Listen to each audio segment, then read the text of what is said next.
So our final preview for Wednesday, day 2 of the 2021 Cheltenham Festival is the Champion Bumper. I'm going to let Matt just kick off with this. The only thing I will say is I talked about the entry stages for this. This is the latest entry stage. The cross-country bumper and Mayor's Chase are on the 2nd of March. So it's a long, long way away till we actually see who's going to be fully entered.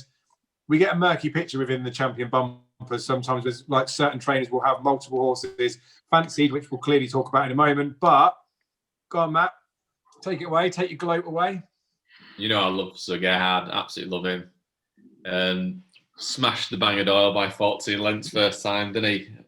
Who's gone on to win since, and second behind another Elliott one, Hollow Games, who I really like as well, actually, to be fair. I do like Hollow Games, but he's more of a stayer, I think. But to Gerhard's turn of foot's just unreal. And last time out where he again cruised away from, let's be clear about it, on deeper ground as well. I was worried for a bit as they turned in, whether he'd be able to quicken up like he did the first day, but no bother. And I just think he'll just win here, mate. I think obviously he's got the Mullins ones to worry about, but it'd be difficult to see which is the best of those at this stage. So yeah, Sir Gerhard all day for me. All right, well, I'm not going to let you off that lightly. Of the Willie Mullins horses, which, forget the prices the way they are, because I think the prices are definitely wrong on them. Of the ones that Willie Mullins got, regardless of who he sends, who do you think at the moment is his best bumper horse? I ain't got a strong opinion on it, Dave, to be honest with you. I'd want to see them all again up in grade, to be honest with you, before I made a decision on those. Kilcroot looked like he had a real turn of foot, didn't he? The first day, the second and third we opposed, didn't they, in a 2 mile 4 bumper, which makes you think which Bellicane did win that over 2 mile 4, but it makes you think how quick are they? Were they quick enough over 2 miles, and they're more status? So I don't know. I know who you're trying to angle me down there, because I know you like, but yeah, I'd like to see them again up in grade, to be honest with you. Fine, that's enough from you. Jamie, what are your thoughts on the Champion Bumper? I totally echo what Matt says. It's Sir Gerhard. If you look at the form, Dave, come on, look at his form at downright. Like, he beat a decent horse the last day at Nevin. Let's be clear. The Cromwell are really raving about this horse, right? And he absolutely battered him, right, on bad ground, up a hill at Nevin. Unless you've been there, I've seen the Nevin. It's a deep hill, right? I know Galway and Downpatrick, they go like that. But Nevin is a big, steep hill all the way up to the finish line. And he battered him like the Bangor Doyle is one. Vintage Prosecco one. Kinnegad Lad went over the Muscle Rat and won a bumper for Brian Hughes one on it.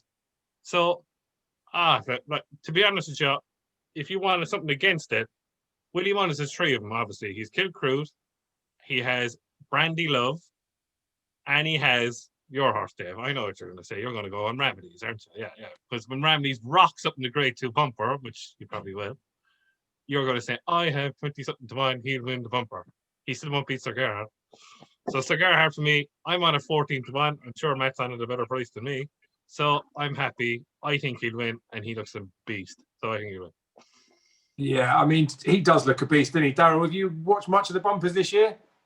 I've not really got a strong opinion. I like the look of Take T from Mullins at Naas, but I thought Sir Gerhard, I just thought he just looked really powerful, and I wouldn't back him at 11-4 though. The one thing I probably learned from the bumpers, well, I've not really got a massively strong opinion in these races, but one thing I have learned is that 11-4 now, I would leave it, because on the day they always try, especially with this last race on the card, they always try and get these bumper favourites beaten. And like Envoy Allen drifted out to 4-1. But I didn't even back Envoy Allen until on the day at 4-1. And Moonracer went off 9-2, didn't he? And he was favoured all year round for him. Yeah, exactly. That's what I mean. So the one thing I've learned is that I don't tend to get too deep into these bumpers throughout the season. I tend to take my time. I can watch these right up to the day, because I know that whatever the price the favourite is going to drift out anyway. So look, I looked at Envoy Allen for a long time, like everybody did, and I couldn't see him being beaten. But it was madness, the fact that they drifted him out to 4-1, because it's the last race on the card, and they're just trying to claim back some money. They're trying to entice people in to get the favourite beaten. If they would have got Envoy Allen beaten in the bumper 2 years ago, they would have claimed back all their winnings for the last couple of days. You know what I mean? So that's what they try and tend to do. If they've had a bad time up until this point, and with the likes of the favourites that we've got lined up, you know, to potentially win, they're going to be looking to try and get types like Sir Gerard beaten. So I think this horse will drift out on the day, and I'll be willing to back him on the day. And that way, I haven't got to worry about anything anti-post. I haven't got to push myself looking at who I think is going to win or not. So I'll have more of a stronger opinion closer to the time. Yeah, fair enough. So we've basically just saying that the Irish have got this absolutely and utterly sewn up. I remember when Ballyandy won it, he won the bumper at Newbury beforehand. Betfair were very slow to update their price. I backed Ballyandy on the day at Newbury, massive after time this is, and they just left 33s up about when he was 10 to 1 everywhere else. So I just played up all of my winnings from that day. I'd only had like a tenner on him, so there's only 45 quid going on, but still, he then goes and wins there.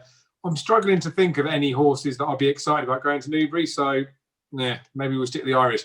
My view, for what it's worth, ladies and gentlemen, is that Zagerhard does look very good, but he's going to be beat. And I echo what Darrow says as well. If you're going to be backing him, like, he's way too short now, wait to the day, you might get a bit of a price out of him. The Willie Mullins quandary, even the one that won today, what do you want? Like, well bred. They're talking about that going straight to the bumper. That's semi-interesting because it's going to go there. Kilcruit was entitled to do what he did. Matt touched on the fact that the horses behind him stepped up in trip after. Remember Tony Mullins on the At the Races preview last year, wouldn't he say about Kilcruit was going to win after and he go and beat? They basically just shoved him to Willie Mullins to win a bumper, didn't they? And if that's as good as he's going to be, being that far forward, I don't like it. Sir Gerhard is so much more forward than other bumper horses visually because he missed that year. So he's a 6-year-old going into this. We talked about appreciate it, then obviously being the 7-year-old when they go novice hurdling. Ramillies has had that bit of time off. He tried a bumper last year. The fact that they didn't try and go for a novice hurdle this season with him, they've decided to retain the fact that he's just going to run in bumpers, and then they're going to go for that grade 2 at the Dublin Racing Festival. I just think speaks volumes of Ramillies. I think he is the number one Mullins horse. Take T, she was definitely very impressive. I think she would be interesting if she comes here, but I still think Ramillies is just a monster price. I think he's going to win at the Dublin Racing Festival.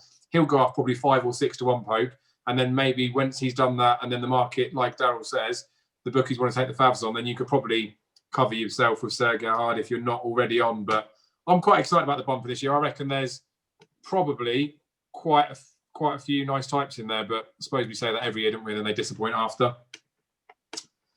Is the Fab going to run at the Dublin Racing Festival, or is he going to go straight to Cheltenham? He usually runs them, doesn't he? He usually runs them before that. Yeah, I thought so. Yeah. Bottle it, wouldn't he? He'll bottle it against Ramillies. You watch. I agree with Dave. He probably won't run there. I reckon he'll bottle it because they ran Envoy when. What did it do? That did go Dublin Racing Festival, didn't it? Because that was where. No, I think it was the run before that because it was a race where Abacadabras ran out, wasn't there? But they ran Envoy Land there. But I like Sir Gerhard would be fab for the race. I reckon they're going to run scared of this Ramillies. It'd be interesting if they obviously do face him before they get to Cheltenham, because then when Ramillies spanks him, game over for all of you guys, wouldn't it? But I don't know. I wonder whether they want to give him that harder race before Cheltenham. But what price is Matt on? Let's just hear it again. 33s. He's an animal. Filthy. Absolute animal. Right, we'll leave it there after Matt's after time. Well, we've been forced to be after time. Cheers, Matt.